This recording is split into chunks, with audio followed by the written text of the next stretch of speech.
screen is yours. Great. Thank you so much. Well, thank you for the organizers for putting this on and inviting me. I can't share my screen yet, so maybe while I wait for that to get enabled, I can introduce the project as well. I can also say I very much now regret not being there in person, but you know, it is what it is, and I'm happy to be able to present some of this work over Zoom. And I very nicely can hear everyone, so I'll make sure to leave time at the end for questions if anyone has any questions.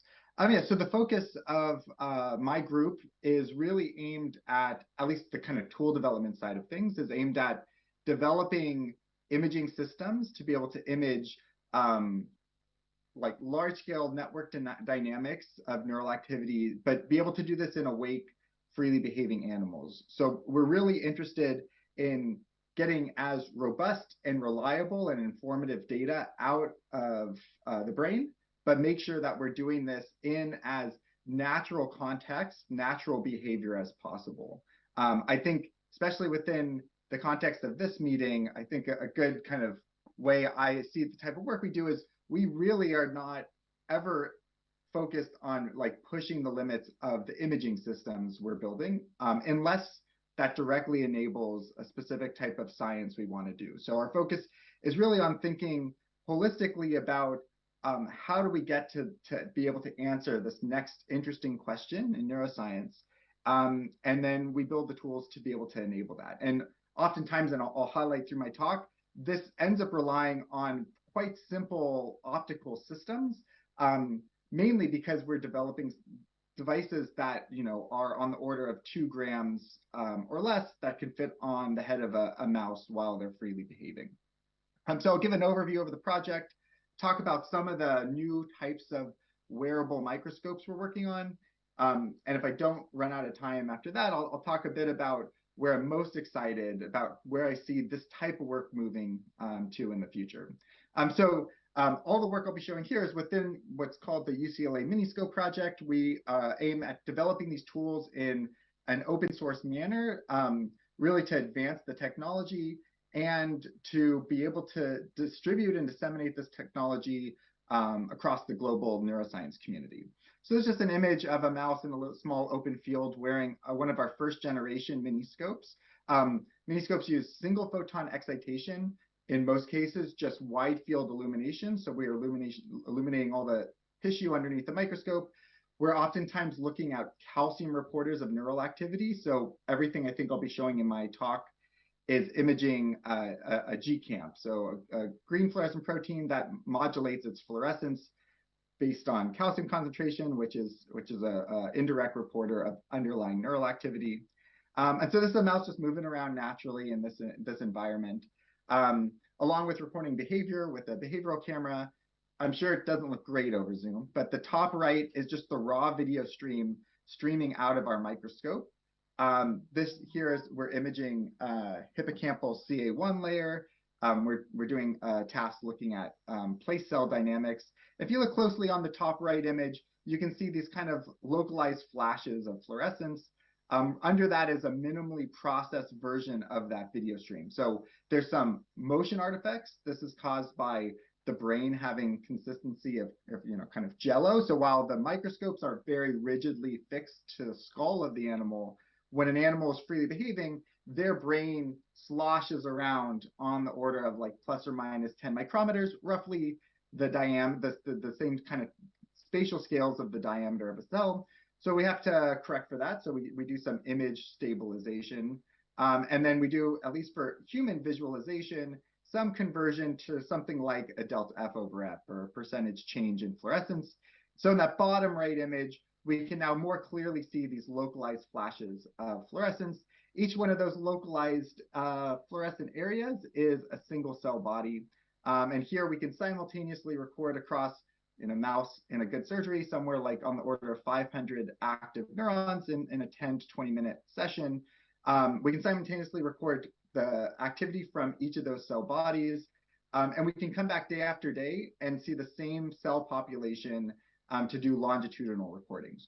I put some of the specs of some of the systems we develop on the side.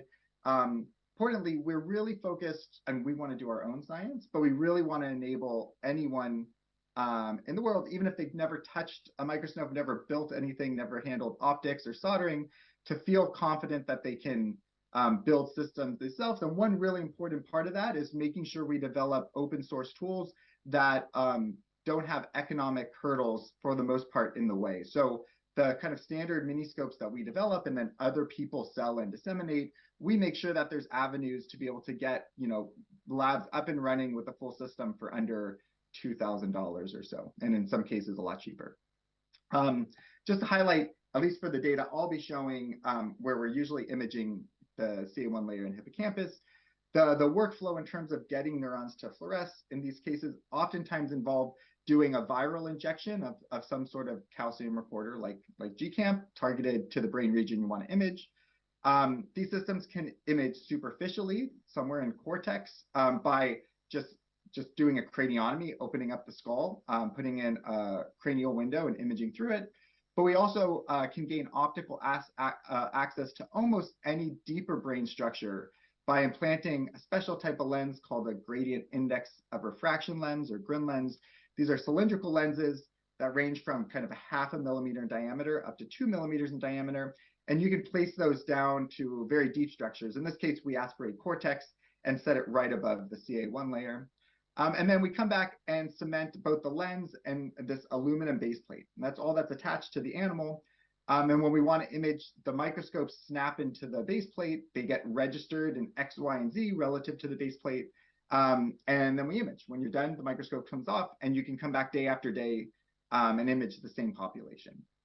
So we put this all together. Here's just a slightly more processed version of what this sort of data can look like. On the top left is a mouse wearing a miniscope running back and forth on a 2-meter long linear track. We're just seeing this red LED on the animal's head and some kind of not super great tracking with the white circle of where the animal is. We're imaging monochromatic light. So GCamp is, pretty much green fluorescent light coming out of the brain. Once we run it through kind of an image processing algorithms, we can identify individual cells, attribute fluorescent dynamics to those individual cells. So in this bottom left, I'm showing a pseudo-colored semi-processed recording from this animal. Here there's on the order of 500 active neurons in CA1.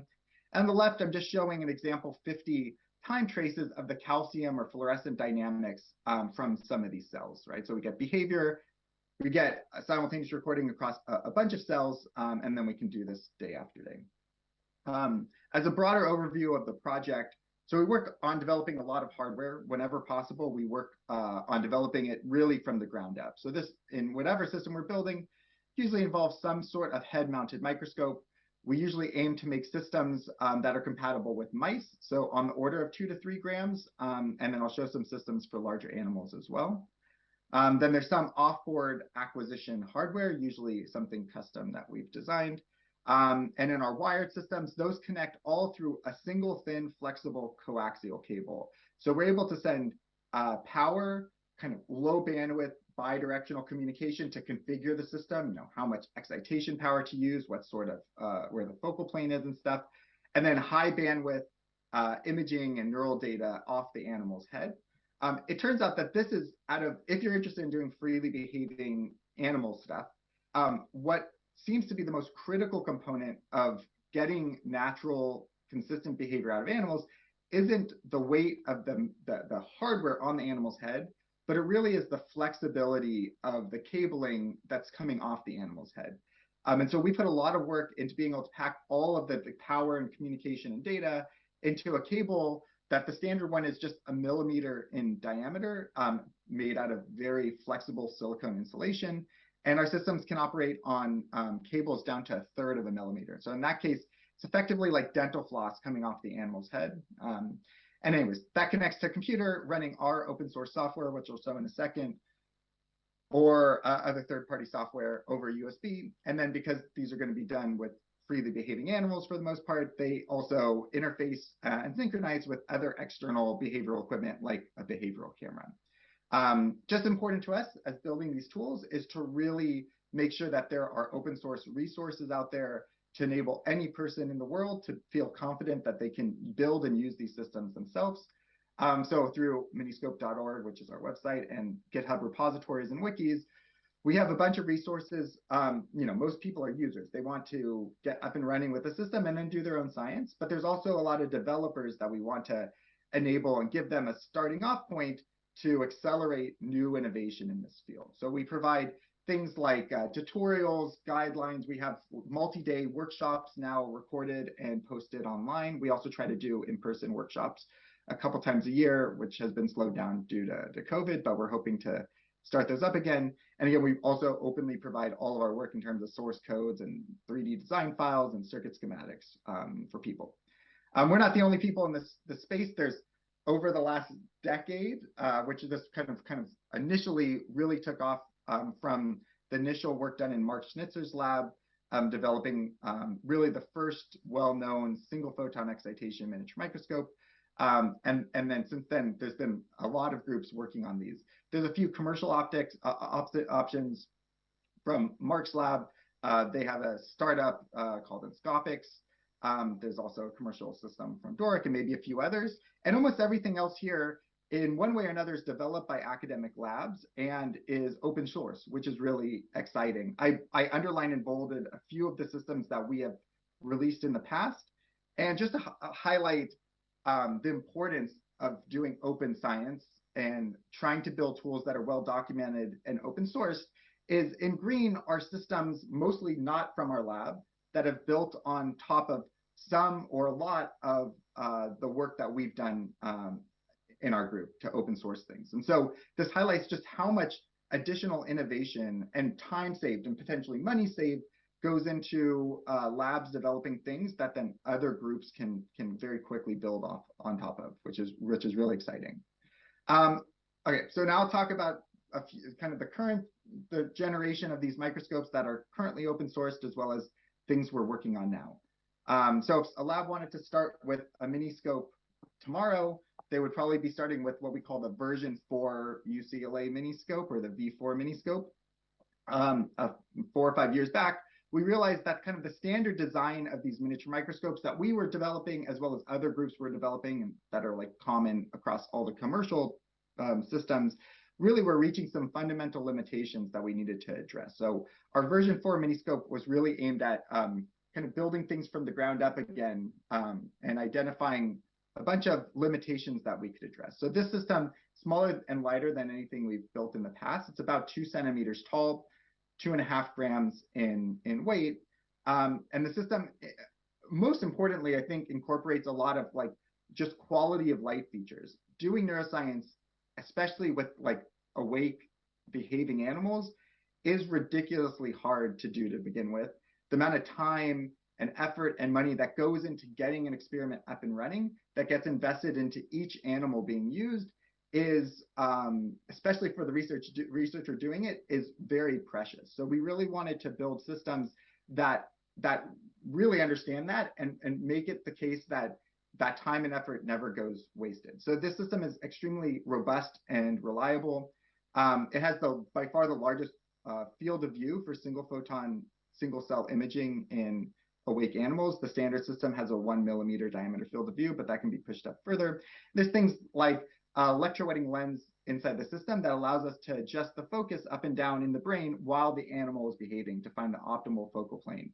The system, again, uses this coaxial cable communication and power that supports natural behavior.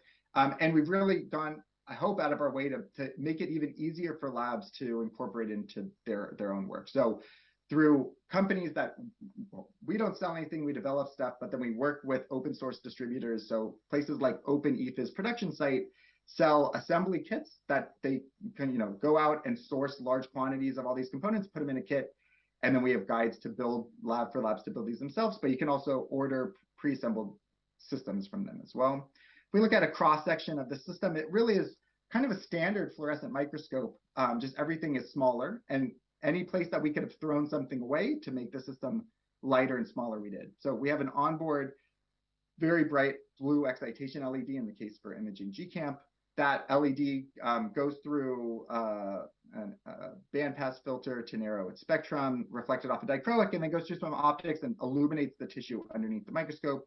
And then fluorescence that gets fluoresced from active neurons, travels back up the system, can get focused by this electro-tunable lens, and then is focused on an onboard CMOS imaging sensor.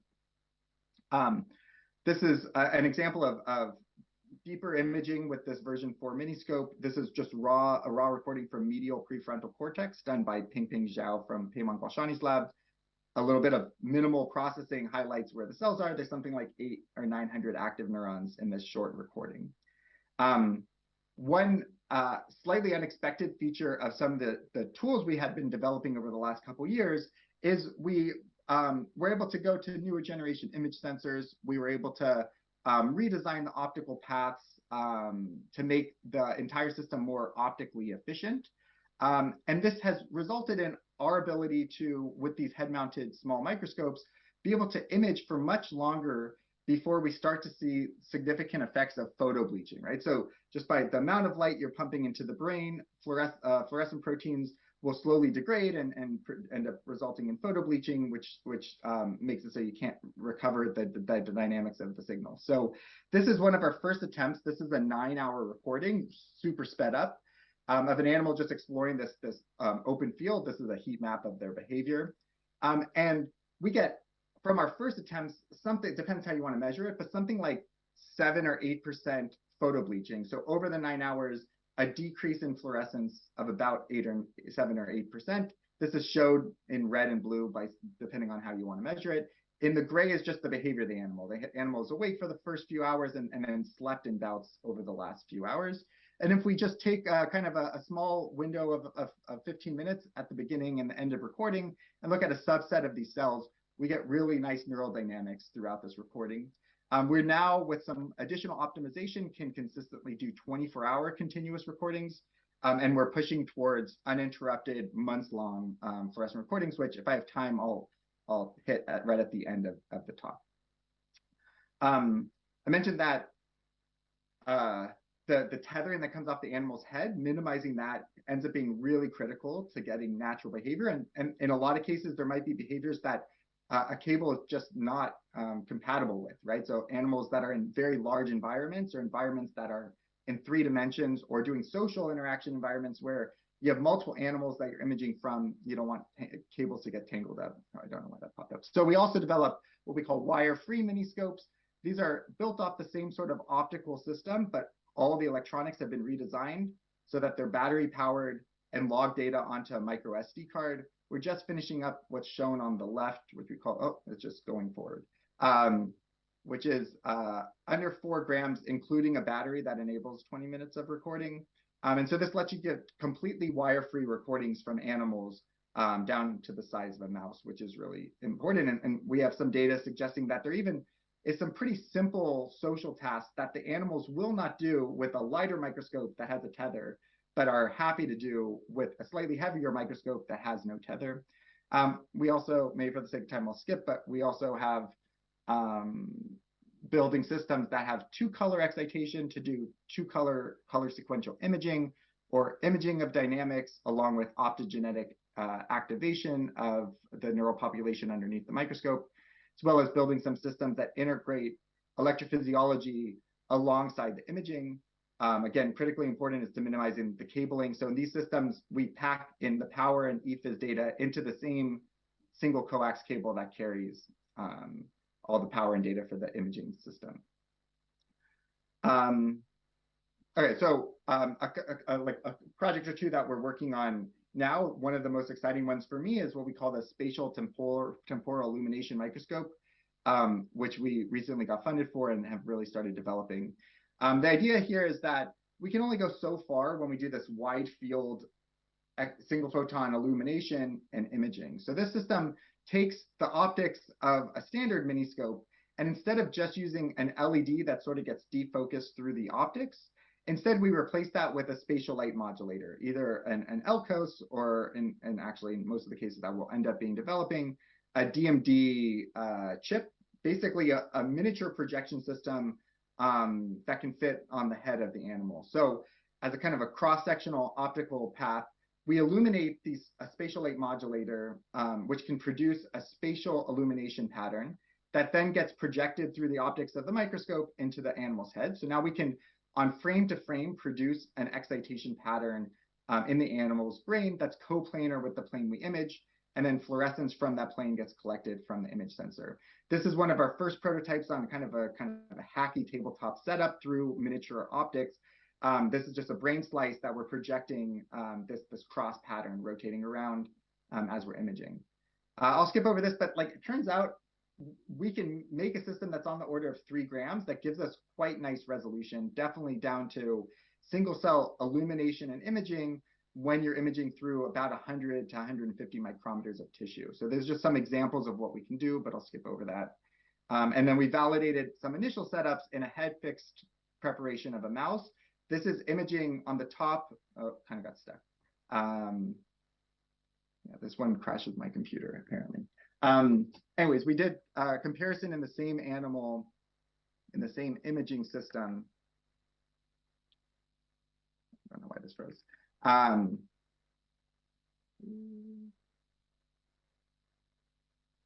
see if I can start this.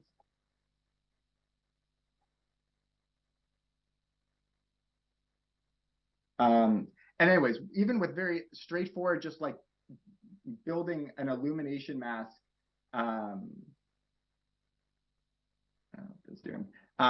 to pinpoint where we know cells are, we get quite a large improvement in fluorescent dynamics and signal to noise.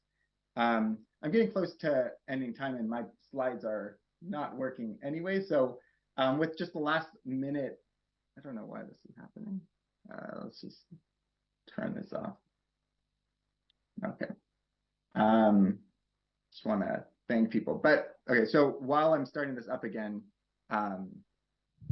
Don't worry, Daniel, you can take a couple of minutes more if you need.